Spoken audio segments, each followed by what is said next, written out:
বাংলাদেশও মানবে না পশ্চিমা আগ্রাসন, মানি না মানব না।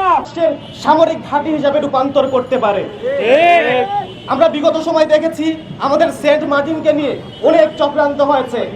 অনেকে আমাদের সেন্ট মার্টিনকে কুক্ষিগত করে নিয়ে আমাদের দেশের উপর চাপ সৃষ্টি করার চেষ্টা চালাবে বলে আমরা মনে করি। মানবাধিকার কমিশনের কোনো প্রয়োজনীয়তা বাংলাদেশের নয়।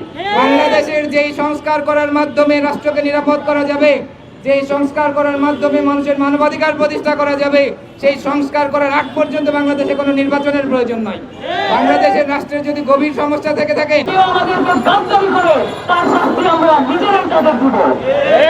তাহলে আমাদের শাসকরা কেন এই সিম্বল বিষয়টি বুঝতেছে না? কেন তারা বারবার আমাদেরকে পশ্চিমবঙ্গী সলিউশন নিয়ে আসছে? কি তাদের পিছুটান? কেন তারা আমাদের এই আকাঙ্ক্ষা বুঝতে পারছে না? আমরা ইন্টারিমকে বলতে চাই, আপনি যদি আবারও আমাদের দেশকে এমন কোন শক্তির হাতে তুলে দেওয়ার চেষ্টা করেন, আমরা ঢাকা বিশ্ববিদ্যালয়ের শিক্ষার্থীরা এবং বাংলার আপামর জনতা আমরা এটা মেনে নিব না।